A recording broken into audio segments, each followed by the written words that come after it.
Ito ang ambag ko. Ako. Ikaw. Lahat tayo. Sama-sama natin. Kaya angat ang bayan. Basta't sama-sama tayo. Sa pag-ingat buhay. Para sa ating hanap buhay. Mas hugas, iwas.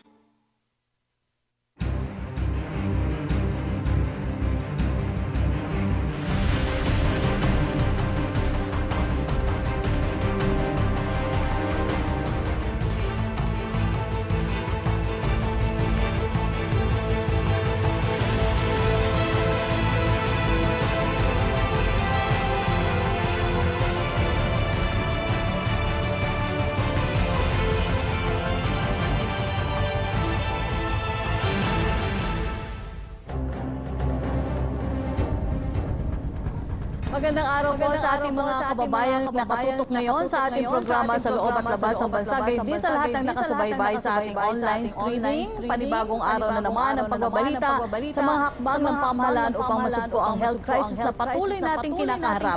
Ako po ang inyong lingkod, Yusek Ignacio mula sa PCOO. Good morning, Aljo. Morning, Yusek. At ako naman po si Aljo Pendio at kasama ninyong aalam sa mga panibagong impormasyon tungkol sa COVID-19. Stay put lang dyan, mga kababayan. At samahan niyo po kami sa loob ng isang oras para sa isang makabuluhang talakayan. Kaya naman atin na pong simulan ang public briefing, #Laging Handa PH. At para po sa ating mga balita ngayong araw ng Martes, October 13, 2020, Senator Bongo ayaw manghimasok sa alitan sa loob ng mababang kapulungan. Bagkus nawagan ng senador na isang tabi muna ng mga mambabatas ang alitan at pagtuunan ng pansin ang krisis na kinakaharap natin sa ngayon. Nararapat na rin umano nilang maipasa agad ang 2021 national budget para tuluyang masolusyonan ang pandemya, mapasigla ang ekonomiya at matulungan ang ating mga kababayan, lalo na yung mga mahihirap at nangangailangan. Paalala pa rin ni Senator Bongo na huwag nilang antayin ang ating Pangulo ang magresolba sa isyong ito. Samantala sa usapin naman ng 13-month pay ay ipinahayag ni Senator Go na makikipag-usap siya kay Pangulong Rodrigo Duterte at Dole upang maibigay ang 13-month pay sa mga empleyado sa takdang oras. Binigyan din niya na dapat maibigay kung ano nararapat sa kanila ayon na rin sa ating batas. Sa kabilang banda, dapat din tulungan ng pamahalaan ng mga maliliit na negosyo sa bansa na makaahon sa dinaranas na krisis upang mapangalagaan ang kanilang mga empleyado. Patuloy umano namang pagmalasakitan ang isa't isa at unahin ang kapakanan lalo na ng ating mga maliliit na manggagawa. Nitong nakarang Biyernes ay namahagi naman ang senador ng tulong sa 200 residente ng Malolo sa Bulacan na labis pong naapektuhan ng COVID-19 pandemic. Sa pagbisita ng tanggapan ni Senator Bongo sa General Isidro Torres Memorial Elementary School, namigay sila ng pagkain, face masks at face shields habang may mga piling individual nakatanggap ng bisikleta at tablets naman ay pinagkaloob sa ilang mga mag-aaral doon. Sa pamamagitan ng video call ay hinikayat ni Senator Bongo ang mga estudyante sa lugar na mag-aral ng mabuti sa kabila ng pandemya. Patuloy din niyang pinaalalahanan ang lahat na sumunod sa mga health protocol na ipinapatupad ng pamahalaan upang mapigil ang pagkalat ng COVID-19 sa bansa. Tiniyak din ni Senator Bongo sa kanyang opening statement sa hearing ng proposed budget ng Office of the President at ng Presidential Management Staff na buo ang tiwala ng senador na may sasakatuparan ng Pangulo ang maayos na paggamit ng nasabing pondo. At niyang nasabing pondo ay malaga sa pagpapanatili ng kapayapaan at kaayusan ng bansa kung kaya't ang bilang ng krimen sa bansa ay nabawasan mula nang siya ay umupo sa posisyon. Ayon pa kay Senator Bongo, nanawagan din ang Pangulong Duterte sa Senado at Kamara na magpasa ng isang hakbang na pipigil sa red tape upang maiwasan ang katiwalian. 10 ng kanyang kasamaan sa Senado. Sila ang may akda sa Senate Bill No. 1844 na pinapahintulutan ng Pangulo na ma-expedite ang pagproseso ng mga permit, lisensya at certification. Dinagdag pa ng senador, ang hakbang na ito ay malaga sapagkat makakatulong ito sa ating ekonomiya na makabawi mula sa epekto sa atin ng pandemya. Sinabi pa ng senador, Pinupuri niya si Pangulong Duterte sa paglabas ng proclamation order na tumatawag para sa isang espesyal na sesyon ng Kongreso upang matiyak ang napapanong pagpasa ng ipinapanukalang 4.5 trilyong pisong pambansang budget para sa taong 2021. Aljo, unti-unti na nga nakakabangon ng Pilipinas mula sa dagok ng COVID-19. Patunay na dito ang patuloy na pagbubukas sa mga negosyo, business establishment at iba't ibang tourist attraction gaya po ng Tagaytay at Boracay. Kaugnay niyan nitong Sabado po ay sinagawa ang aesthetic test lighting ng San Juanico Bridge na itinuturing na pinakamahabang tulay sa buong Pilipinas. At upang pag-usapan ang aesthetic lighting project na ito ay makakausap natin sina Regional Director Karen Tiopes ng Department of Tourism Eastern Visayas at Samar Governor Reynolds Michael Tan. Good morning po Director Karen and Governor Tan. Good morning. Magandang umaga, Yusek, Rocky at saka Aljon. Good morning also to Goldman. Magandang umaga po sa inyo. Director Karen at Governor Tan, namangha po ang sambayan ng Pilipino sa isinagawang aesthetic test lighting sa ilang bahagi po ng San Juanico Bridge ng nakaraang Sabado. Pwede nyo ba sa aming ikwento kung ano po ang nagbigay inspirasyon sa inyo para lagyan ng mga pailaw ang naturang tulay at saan po nagmula ang konseptong ito? Unahin ko na po si Governor at susunod po si Director Karen. Actually, this is part of the Spark Development Agenda. So, kasama po to sa tourism campaign that we have been doing since then the former governor, now Congresswoman Shari Antan, who happens to be my sister. They were together with RD Karen, which is the Regional Director of Tourism, and very supportive talaga sa Samar in our endeavors regarding tourism. So, the San Juanico Lighting Project was just a proposal na hindi naman namin inaasahan na mabibigyan agad or matutugunan agad ng isa. And we were very lucky enough na binigyan kami ng pondo which amounts to 80 million pesos para tuluyang ma-implement yung project. So, of course, this was not that easy also because we had also to make difficult na mga legwork, and I know that yung legworks na yun were done by my sister, Congresswoman Shari Antan, and of course RD Karen. So yun po yung brief kwento nun. But yung sa ano naman po, with regards dito, we believe kasi that Samar should be put on the map for tourism. Magaganda po yung mga sites namin dito and we are very proud of it. So with the addition of the tourism lighting sa San Juanico Bridge, we hope and we expect that mas mapapansin pa yung Samar with regards to tourism. Opo, Director Karen?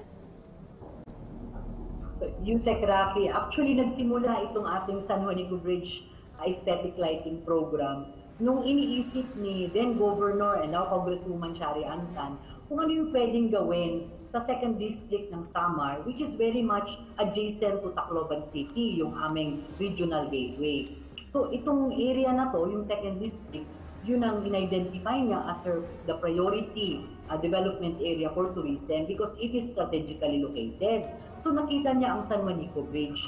Actually, before this project, iconic site at iconic destination na namin itong San Juanico. Everybody who comes to Region 8, ang yung una talagang tinatanong is, meron ba tayong tour papuntang San Juanico Bridge? Because everybody wants to have a photo in that very scenic area by on top of the bridge. So, nung we were looking at the bridge, naisip ni Kong na probably we can do a project that will create ultimately economic activities because dadami ang volume of tourists na pupunta. So after actually Yolanda, there were some people from the private sector who threw this idea to some LGUs.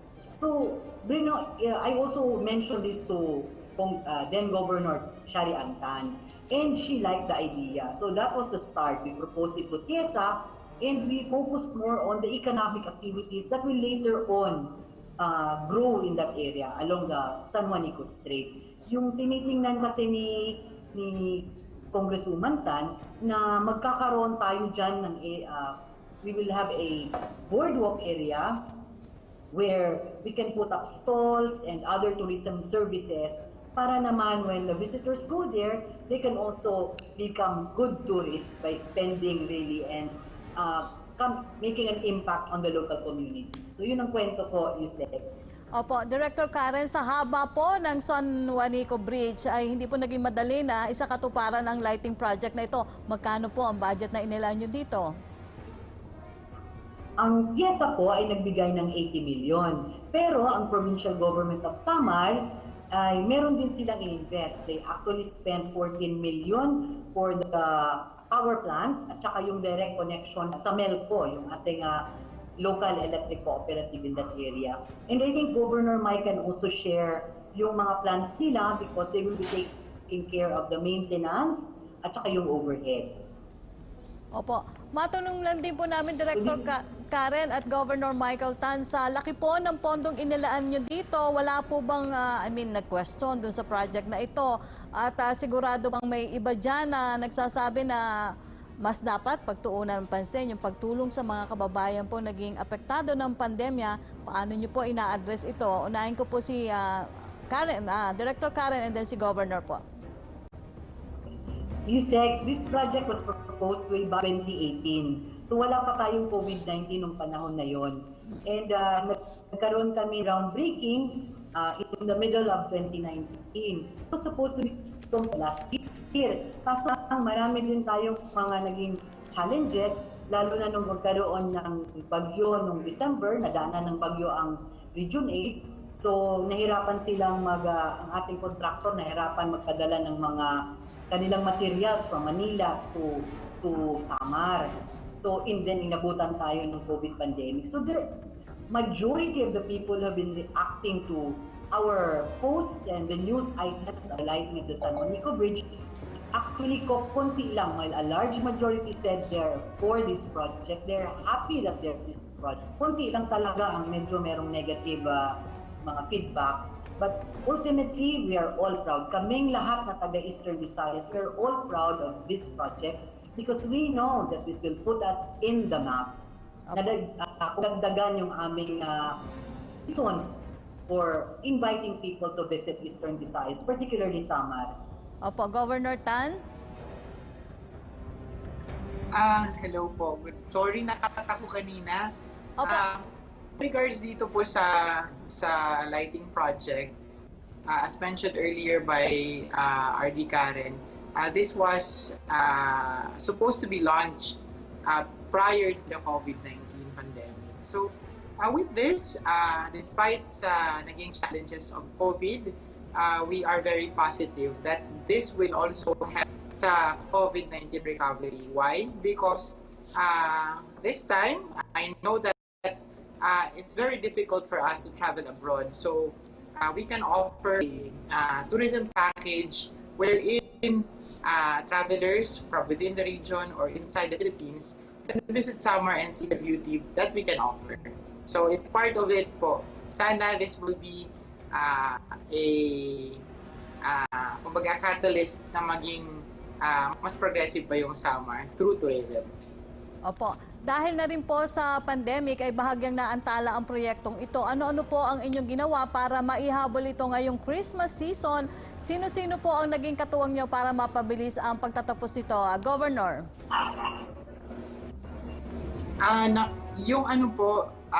Yung naging katuwang po namin sa para mapabilis to, of course, the DOT through TIESA and RD Karen, the contractors, nakikiusap po talaga si RD Karen and my sister, Congresswoman, na mabilisan to kasi even though may pandemic tayo, life doesn't stop. So we have to move forward and to have to move on at ipatuloy rin yung mga nakabinbin na kailangan natin gawin for us to be able to achieve prosperity dito sa Samar and sa buong Eastern Visayas. Opo. Director Karen?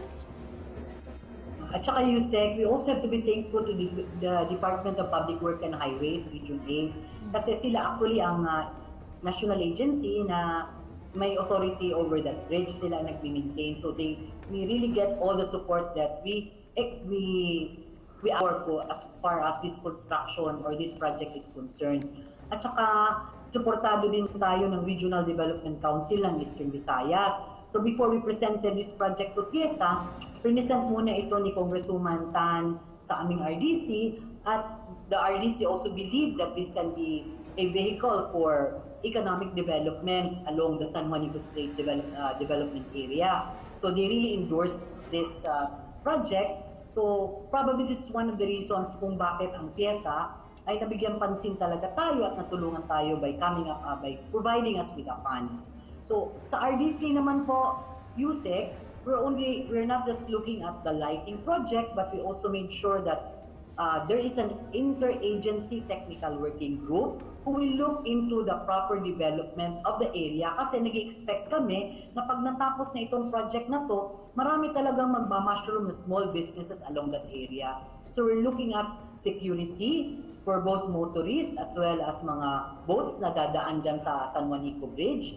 We're also looking at the environment on how we can well preserve the environment despite the fact na development is coming along. So yung interagency natin have been meeting actually, and even we're coming up actually with we're going to institute measures to make sure that the area will be properly developed, capitalizing on this lights and sound show na soon will be presented to the public. So kailan po magiging fully operational ang lighting na sa San Juanico Bridge, at ano po ang dapat abangan ng tao dito? Director Karen. So according to the contractor, based on their timetable, matatapos ang project na to by the end of this month. Kasi as of now, it is 75% completed. But then again, as we say, marami pa yung mga legalities like the turnover, etc. So the provincial government of Samar is aiming for a launch ngayong December of 2020.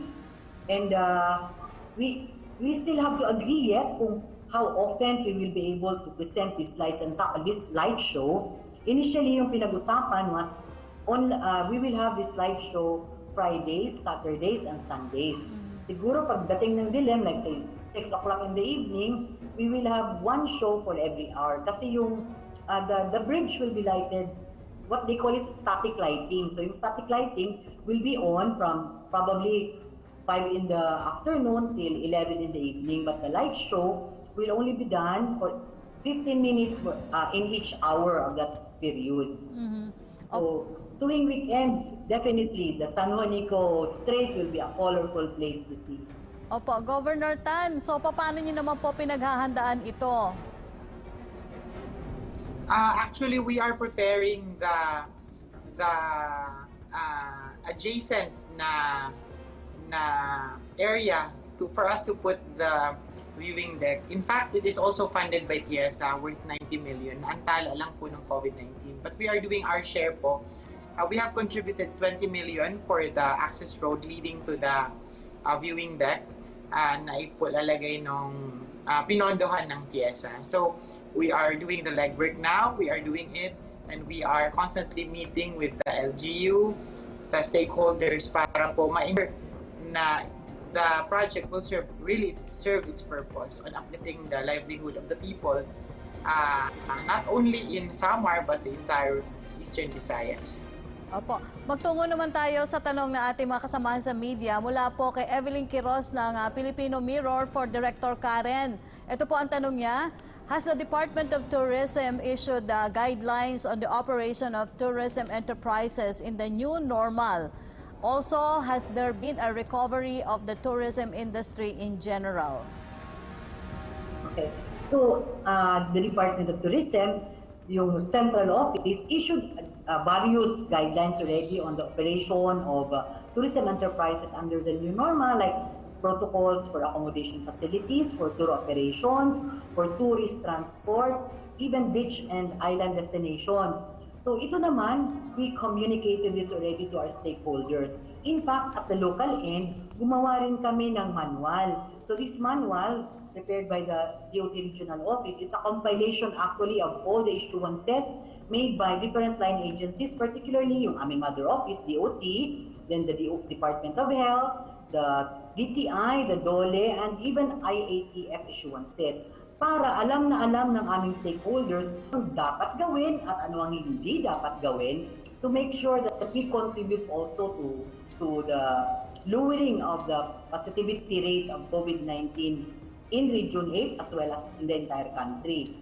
So, sa ngayon, yung aming, if you ask us, kailan magbubukas ulit ang Region 8, actually, it is a very difficult question to answer because our answer will always be kung kailan bababa masyado na ang incidence ng COVID-19 dito sa region, saka lang kami magbubukas for other people outside of the region to visit our place. Sa ngayon, meron na kaming mga iba't ibang tourist sites, particularly mga beach resorts that are open, but our tourism enterprises only allow, and even our LGUs, only allow locals to visit these places because first and foremost, they would like to make sure that everybody will be safe.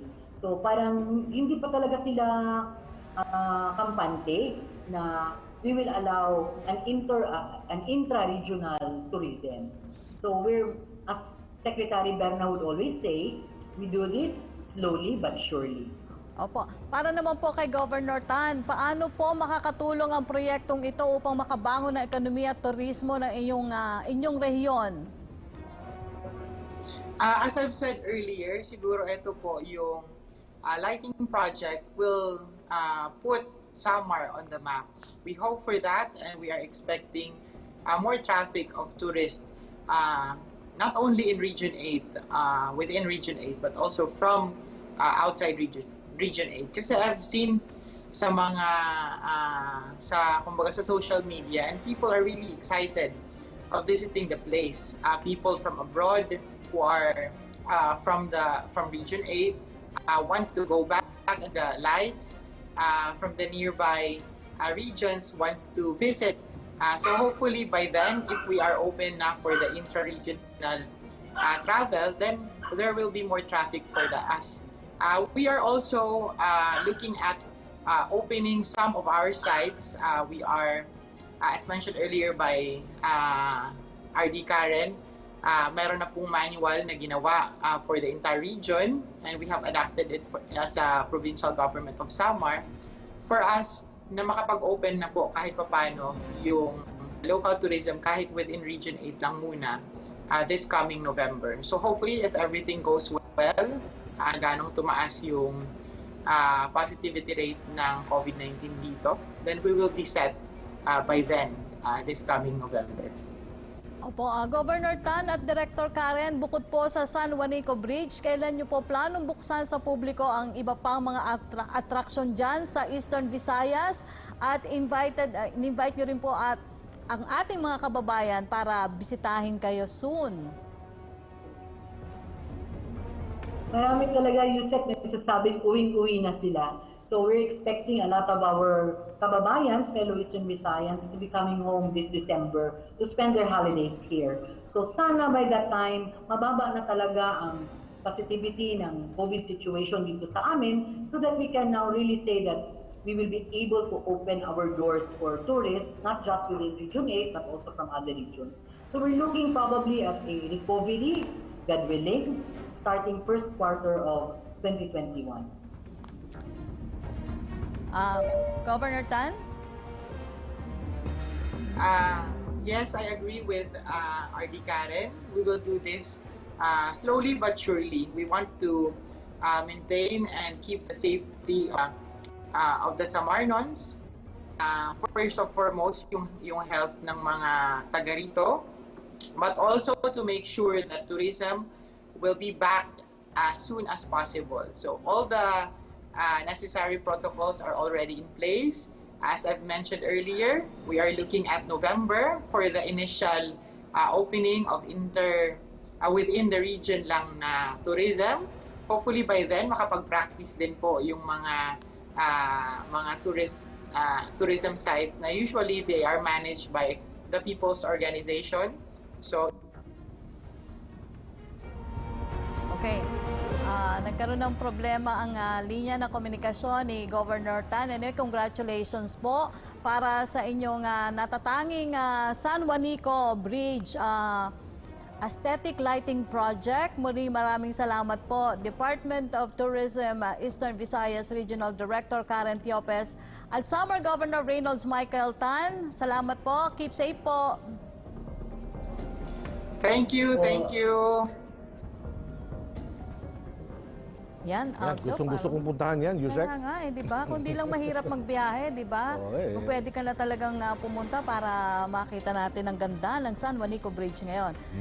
Okay, samantala kahapon po, October 12, 2020, ay nakapagtala ang Department of Health ng 342,816 total confirmed cases ng COVID-19 sa bansa matapos itong madagdagan ng 3,564. 293,152 naman po ang kabuang bilang ng mga gumaling na kahapon ay nadagdagan ng 150.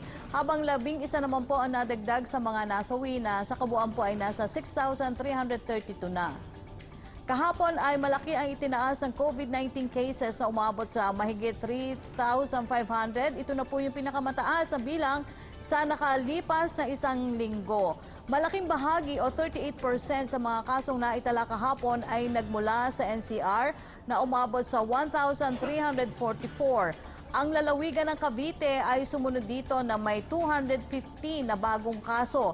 Hindi naman po nalalayo ang Laguna na nakapagtala ng 212 new cases. Ang Rizal ay mayroon ding 211 na bagong kaso, samantalang ang Iloilo ay may 164 new cases. Makiat naman sa 12.64% ng total cases ang nananatiling aktibo.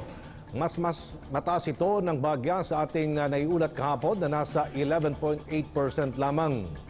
Sa aktibong kaso, 83.9%, mild lamang, nasa 10.8%, ang hindi kinakikitaan ng simptomas o asymptomatic. Ang severe cases ay nasa 1.7% at 3.6% naman ng active cases ang nasa kritikal na kondisyon. Samantala, kung kayo po ay lalabas ng bahay, wag niyong kakalimutang magsuot ng face mask at magdala po ng alkohol. Huwag ring kakalimutan ang inyong quarantine pass, lalo na sa mga lugar na nangangailangan nito. Ganon din ang listahan ng inyong bibilhin o mga gagawin sa labas ng bahay. Muli po maging bida solusyon sa COVID-19. Para po sa inyong mga katanungan at concerns tungkol sa COVID-19, maaari nyo pong i-dial ang 02894-COVID o kaya ay 02894-26843. Para naman sa mga PLDT Smart, Sun at TNT subscribers, i-dial ang 1555. Patuloy rin kayong makibalita sa mga pinagkakatiwalaang sources ng impormasyon tungkol sa COVID-19. Maaari nyo bisitahin ang covid19.gov.ph. Samantala, alamin naman natin ang pinakahuling balita mula naman po sa PTV Cordillera kasama si Breves Bulsao. Breves? Yes, magandang tanghali, Yosek. Pinaghahandaan ng La Trinidad Benguet ang posibleng pagdagdag sa mga isolation facilities dahil ito rin ay sa unti-unting pagdami ng mga positive ng COVID-19 sa naturang bayan. Ayon kay La Trinidad Mayor Romeo Salda, may natitira pang isolation room sa mga pasilidad ng munisipyo. Ngunit kung tuloy-tuloy na dadami ang mga nagpupositibo, kinakailangan na nila ang karagdagang isolation facilities. So nga isoti priority ming once nga dati rumor ag-disinfect da then umunag mananda gito'y dado mga nagapoy jay home quarantine. Kalkaro da gito'y ada symptoms da. Sa ngayon, 89 ang active na kaso ng COVID-19 sa naturang bayan. Binuksan na rin ng lokal na pamahalaan ang kanilang isolation facilities na nakalaan sana para sa mga miyembro ng pulisya kung sakaling may magpupositibo sa kanila. Ang bayan ng La Trinidad Benguet pa rin ang may pinakamaraming bilang ng mga COVID-19 positive sa lalawigan ng Benguet. Nag-decide kami nga i-open media ito for dagitoy positive ta asidig da nga may transfer lang kita pinggit. Kinakailangan pa rin nilang makahanap ng isolation facility na papasa sa pamantayan ng IATF. Inaasahan ng lokal na pamahalaan ang pagkikipagtulungan ng mga residente upang maiwasan ang pagkalat ng COVID-19. Ito ay sa pamamagitan ng kanilang pagsunod sa mga protocols ng health safety standards. Yan ang balita mula dito sa PTV Cordillera. Breves Bulsaw para sa Bayan. Ay, maraming salamat, Breves Bulsaw ng PTV Cordillera. Puntahan na natin ang mga balitang nakalap ng ating mga kasamaan mula sa PBS, Philippine Broadcasting Service. Ihatid sa atin yan ni Ria Arevalo. Ria? Maraming salamat, Aljo. Para sa ating mga balita, hindi kaagad pagpapatingin sa doktor naging dahilan ng mataas na COVID-19 mortality rate sa Bicol. Mula RP Naga, narito ang report ni Jane Betito. COVID Radio. Laging handa. Radyo Pilipinas Special Coverage. Karamihan sa mga namatay dahil sa COVID-19 sa Bicol ay dahil hindi kaagad nagpatingin sa doktor o pumunta ng ospital na kung sana'y ginawa ito ay maaari silang nakaligtas sa kamatayan. Ayon sa hepe ng Regional Epidemiology and Surveillance Unit na si Aurora Daluro, ang huli ng pagpapakonsulta ay key factor sa mataas na COVID-19 fatality rate sa rehiyon. Anya, ito ang resulta ng isinagawang mortality review ng DOH at ng San Lazaro Hospital. Hanggang kamakalawa, 88 na ang namatay sa Bicol dahil sa COVID-19 na ang case fatality rate ay 4.17% habang ang national case fatality rate ay 1.8% lamang. Ito'y ayon sa Department of Health. Napag-alaman ding karamihan sa mga namatay ay may isa o mahigit pang karamdaman gaya ng hypertension, sakit sa puso at diabetes, kung kaya't hindi nakaligtas sa COVID-19 ang mga ito. Kaugnay ng naturang findings, nanawagan sa publiko si Daluro para sa agarang pagpapakonsulta o pagpunta sa pinakamalapit na ospital ng mga nakakaranas ng alinman sa mga sintomas ng COVID-19.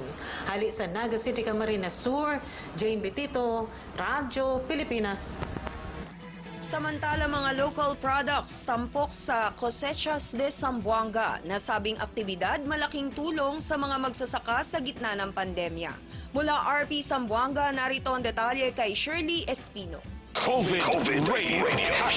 Laging handa. Radyo Pilipinas Special Coverage. Iba't ibang produkto tulad ng mga gulay at prutas ang tampok sa Cosechas de Zamboanga o Agri-Trade Fair ngayong taon na layong matulungan ang mga magsasaka sa Zamboanga na lubos na naapektuhan dahil sa pandemyang COVID-19.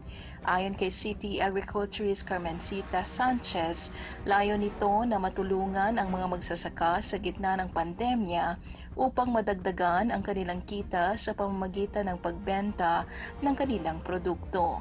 Aniya, may kabuang 22 exhibitors mula sa Barangay La Paz at mga kasapi ng asosasyon del mga eksibidores sa siyudad de Zamboanga ang nakilahok sa nasabing trade fair. Ang ikalabing-anim na Agri-Trade Fair ay taong-taong ginagawa bilang parte ng pagdiriwang ng Hermosa Festival sa lungsod kada buwan ng Oktubre. Samantala, puspusan rin ang pagbabantay ng kapulisan, kasundaluhan at ibang volunteers upang maisiguro ang seguridad sa lugar at pagsunod sa mga pinapatupad na panuntunan upang maiwasan ang pagkalat ng virus sa lugar. Desde aquí na Ciudad de Zamboanga, Shirley Espino reporta para na Radyo Pilipinas. Maraming salamat. Yan po ang mga balitang nakalap dito sa Philippine Broadcasting Service. Mula dito sa Radyo Pilipinas, ako po si Ria Arevalo. Balik tayo sa PTV Studios. Ria Arevalo ng Philippine Broadcasting Services sa Radyo Pilipinas. Isa po sa mga kinikilalang ahensya pagdating sa public service, lalo na sa usapang legal, ay ang Public Attorney's Office. At ngayon pong Oktubre ay kanilang idinaraos ang kanilang ika-48 anibersaryo. Ang kanilang mga ginagawang pagtulong, lalo na ngayong pandemya, yan po ang ating alamin. Kasama si Attorney Persida Acosta, ang hepe ng Public Attorney's Office. Magandang umaga, Attorney Acosta. Magandang umaga po sa inyo at sa ating mga kababayan. Opo, this is Aljo Bendijo, Attorney. Kasama din si Yusek Rocky Ignacio, ma'am. Yusek Rocky. Opo. Alam natin na ang mga restrictions na ipinatutupad ngayong may dinaranas tayong krisis sa attorney, no?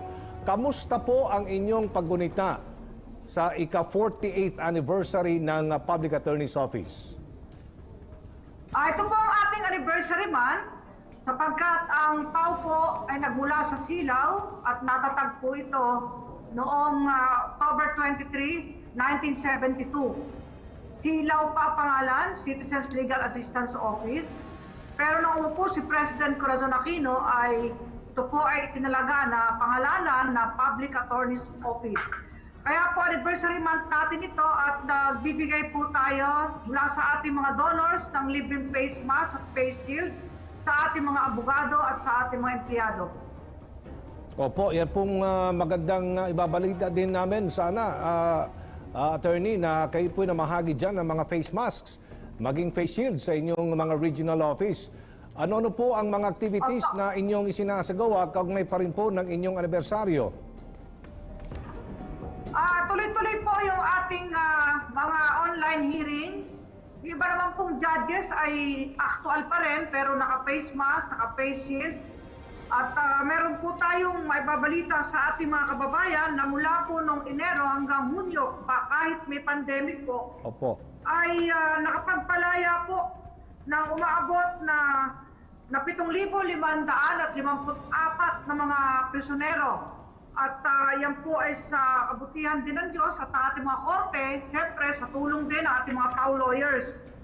At umabot po tayo sa, itong ating, nabanggit ko noong 2019, yung mga napalaya, no?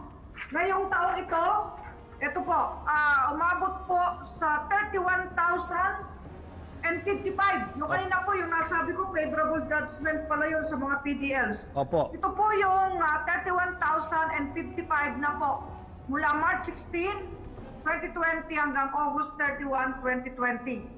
Kaya kahit po may pandemic, tuloy-tuloy po ang trabaho ng mga PAO lawyers natin. Kaya nagpapasalamat tayo sa mga donors natin, tuloy din ang pagsuporta sa atin. Dahil wala naman po kaming special budget for COVID pandemic protection ng ating mga empleyado. Opo. Attorney, tama ho ba na ang inyo pong mga legal consultations dyan sa PAO, face-to-face pa rin? So paano po ninyo sinisiguro ang kaligtasan po ng mga abogado po ng PAO? Meron po tayong mga mandatory face shield, face mask, at meron po tayong mandatory plastic barriers sa aming mga opisina. At sa labas po ng lobby, meron tayong mga booths doon kung saan may computer. Nakakausap po ng mga kliyente natin, ang ating mga lawyer, via internet. Nasa loob ng room yung lawyer natin, pero nasa labas ang kliyente. At nagagamit po natin ang social media ngayon. At maganda nga ngayon, meron tayong mga server, gaya nung ginagamit ng PTP4. At meron din tayong vMix call yan, ginagamit natin. At may Zoom, meron ding via Messenger, via Viber. At talagang kahit po may pandemic, tuloy-tuloy po. Pero nagpatupad po ako ng Team A, Team B skeletal force. Kung mapasok yung Team A, nasa bahay ang Team B, palit-palitan. At yung pong mga buntis ay sa work from home. Yung mga immunocompromised ay work from home. At tuloy-tuloy po rin yung allowances na nakatalaga para sa kanila at inilaan ng ating Pangulo sa GAA 23. Alam mo, gusto kong magpahayag na ang Pangulo po ay naglaan ng budget para sa forensic laboratory para lalong mapaunlad doon sa NEP niya, President's Budget, National Expenditure Program. Noong isang taon po yan para sa taong ito. Pero yung grupo po ng mga, ewan ko bakit sila galit sa PAO, grupo ni Janet Garin, Lagman, at sa pangungunahan nitong si Speaker Cayetano, sa kanila ay pinabayaan nilang mag-insert ng limitation ang PAO sa paggamit ng pondo para sa mga victims assistance namin sa forensic laboratory. At tinanggal din nila, inilaan ni Pangulo. Kaya po kung meron pong pagbabago ngayon sa liderato dito sa Kongreso, ako'y naniniwala na hindi na po maaapi ang mga biktima at ang mga inihanda ng Pangulo para sa PAO assistance ay hindi na po matatapyas dahil ang aming pakiramdam ay parang hindi ginalang ang gusto ng Pangulo para sa 2020 budget ng taong ito. Opo, nabanggit niyo po yung gamit po ng teknolohiya ngayong may pandemic. Paano po makaka-access ngayon ang mga kliyente dito sa consultation po ninyo gamit po ang computer, attorney? Nakaka-access po dahil meron po tayong website. Opo. Ayan, yung www.pao.gov.ph. At meron po akong messenger, dalawa po yun. At hanapin lang ang Persida Rueda Acosta, makikita na kapag may messenger po sila sa akin. At kaagad ko pong ipino-forward yon sa ating mga regional directors nationwide, sa 17 regional public attorneys. At sa ating halos, ilan na ba yung abogado natin ngayon? Dumami na po kami ngayon. Ang ating pong field positions, ang ating pong abogado nationwide ay 2,427 na. Kaya naramdam namin ang suporta ni Pangulong Duterte po dito. Mula sa 1,048, kami po ay 2,427 na. Opo. At tuloy-tuloy ang serbisyo. Alam mo, para din kami mga sundalo at mga pulis na hindi pwedeng, kumbaga ay umuwi lang ng bahay at matulog. Kailangan 24 hours kaming ready para sa mga nanghuli, para sa mga nangangailangan ng legal services at legal advice. Kasi 24 hours po, consultation, on call. Meron tayong 24/7 na hotline. Yan ay ang 028-929-9436. 028-929-9436. 24/7 po yan. Opo. Attorney, may ba tayo sa usapin naman po ng paggamit sa inyong pangalan sa isang text scam kamakailan lang? Nahanap niyo ba yung kung sino po ang responsable doon? Pinaubaya ko yan sa ating forensic laboratory ang pag-alam at nag-announce tayo sa FB at tinulungan niyo ako ng mga media networks. Tinulungan tayo, lalo ng PTV4 at ang ating mga kasama sa pamahalaan na matigil yan. At sinare-share din yan, kaya palagay ko nagtatago na yung may kinalaman dyan dahil alam nila pwede silang maaresto, cybercrime yan at makulong. Alam mo, talagang nakakalungkot. Iba, walang magawa eh. Sa halip na tumulong sa atin para sa paglaban sa COVID-19 at pagbibigay ng social services, walang magawa kundi manloko lang. Dapat talaga makulong sila. Opo. Bukod po sa legal services, ano pa ang naging accomplishment ng Public Attorney's Office, Attorney, sa mga nakalipas na taon? Mga infrastructure projects niyo po? Meron po tayong mediation and conciliation na sa kalahating taon ay umabot po sa 95,237. Sa infrastruktura naman ay nagpapasalamat po ako kay Pangulong Duterte at kay Secretary Mark Villar sapagkat ginagawa na po yung new PAO building. Dito po kasi sa kinaroroonan namin sa NIA Road, sa land registration compound squatter, halos po kami rito. Katabi po namin yung pinyahan, yung squatter dito na lagi nasusunugan. Kaya po doon sa tabi ng COA main sa Commonwealth, tinatayo na po ng DPWH at ng National Housing Authority ang aming magiging bagong building. At inaanyayahan ko kayo dyan, Anjo at pati si Yusek Raki, kapag nagkaroon na ng inauguration yung building na yan. Sana maipakita rin natin ang footages nung pinaghihirapan ng ating mga kasama sa DPWH, yung Build Bid program, na siyang proyekto ng ating Pangulo at pinopondohan talaga. Ayan, nakikita po natin sa ayan po. Opo, magandang balita po yan. Marami pong lumalapit din sa amin po dito, Attorney, para po humingi ng talagang tulong or legal services sa mga kaso. Nagtatanong sila, saan ba yung PAO? Paano po sila makaka-access o makakapunta? Hindi po gamit ang teknolohiya. Paano po, Attorney? Sa mga halls of justice po, bulwagan ng katarungan, meron pong espasyo ang PAO doon bilang opisina. At kung wala naman po kami opisina sa bulwagan, ay meron po tayo inuupahan ng mga nirerentahan ng mga opisina na malapit sa husgado. At pumunta lamang po sila, libre ang serbisyo ng PAO, walang bayad. Kung meron pong maniningil, ay isumbong agad sa akin at atin pong imbestigahan at sisipakin. At makakaasa po ang ating mga kababayan sa bisa po ng Public Attorney's Office Law, RA 9406, tumatagpo ito, pinalakas po, dinagdagan ng sweldo ang mga abogado, kaya po bawal na bawal mangotong ang mga abogado at staff sa PAO. At talagang sa panahon ni Pangulong Duterte, taas noong masasabi na talagang full support po ang Pangulong Duterte sa mahihirap. Kaya tingin ko yung 91% na kanyang rating, kulang pa yun eh. Talagang mas mataas pa doon. Dahil naramdaman po ang pagmamahal ng Pangulo at ng gobyerno dahil po sa paglilak ng PAO sa mga na bibiktima at maging mga nakukulong o sinasabi ng wala silang kasalanan, sila po'y nakakalaya. Kung may kasalanan, tamang parusa lamang po ang maipapataw ng hukuman.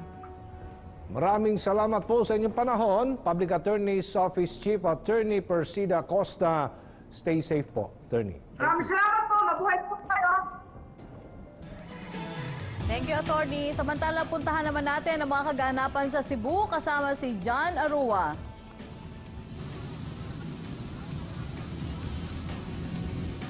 Yusik Rocky, isang inspirasyon ang kwento ng isang batang babae na nakunan ng litrato na nag-aaral sa gilid ng kalsada habang tinuturuan ng kanyang tiyahin.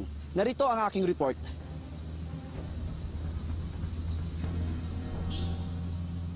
Nakakaantig ng damdamin ang larawang ito kung saan makikitang nag-aaral ng kanyang modules ang grade 5 student ng City Central School na si May Castro habang tinuturuan ng kanyang tiyahin sa gilid ng kalsada ng Cebu Metropolitan Cathedral ng Cebu City.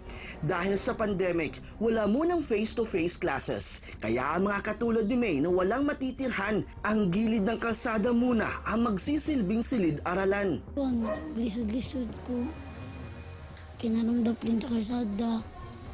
Kabanig namin karton. Ayon sa kanyang tiyahin na si Sheila May Castro na may sakit ang ina ni May habang nakakulong ang kanyang ama, kaya siya na mismo ang nagboluntaryong turuan ng bata sa kanyang pag-aaral. Nahuman naman kong study sa ako ang mga anak, mata akong inan niya, nang mi, kanang, kuhay mong module kay, wala mong koy, dili pa mang kumaninda ron, tudluan sa tika, gayran tika, o ikalay mo answer, kung unsay nasabtan mo. Gusto ni May na maging isang guro upang makatulong sa kanyang ina at sa ibang tao. Ganaan ko nga kawalan po sa akong eskwela kaya makatabang ko sa mama. Mag-teacher. Anong ganahan mo ka mag-teacher kay para? Para makatabang sa gusto lang tao.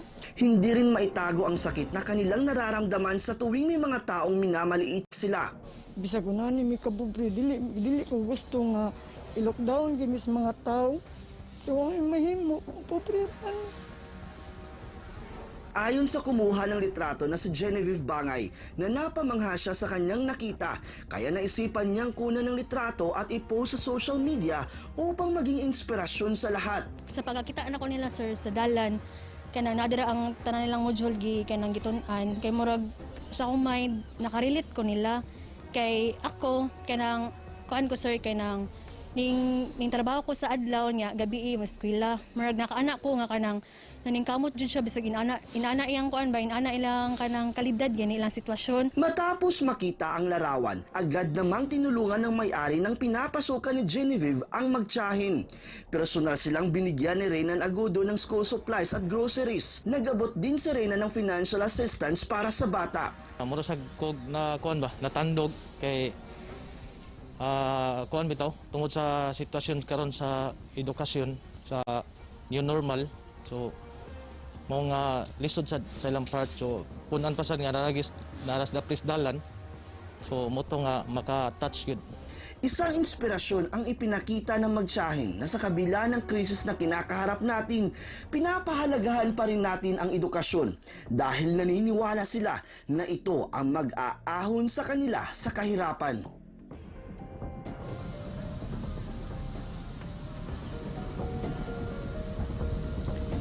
Yusik Rocky, ika nga ni Dr. Rizal, ang kabataan ang siyang pag-asa ng bayan. Ang edukasyon ang pinakamahalagang pamana ng isang magulang sa kanyang anak na hindi mananakaw ng sinuman. Ito rin ang magbubukas ng pintuan sa napakaraming pangarap ng bawat kabataan.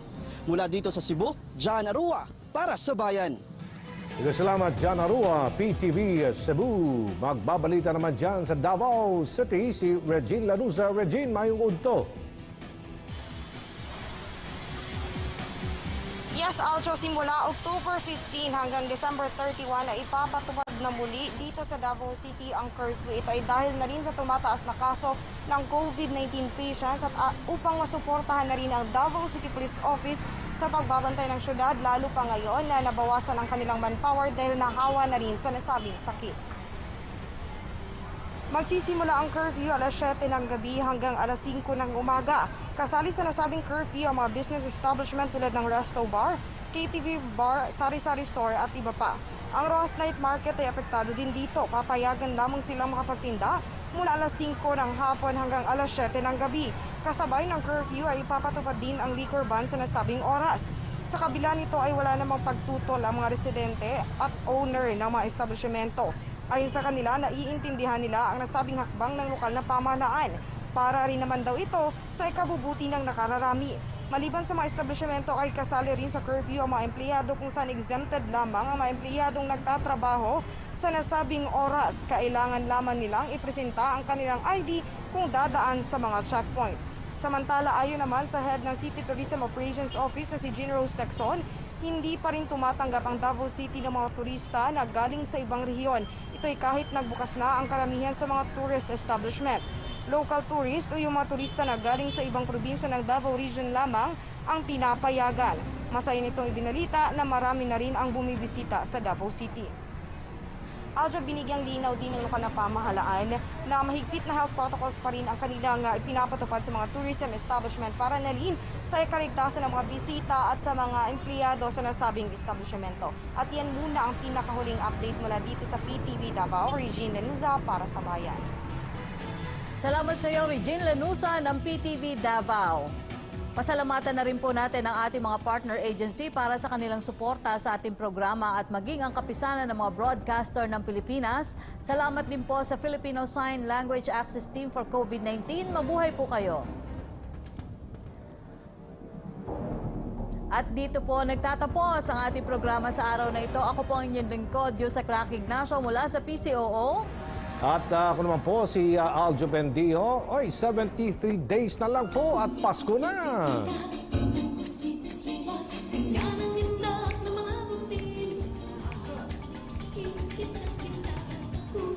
Parang nakakakalma pag nakakarinig ng Christmas song. Papasayo ka talaga. Thank you, Yusek. Okay. Hanggang bukas pong muli dito sa public briefing, #LagingHandaPH.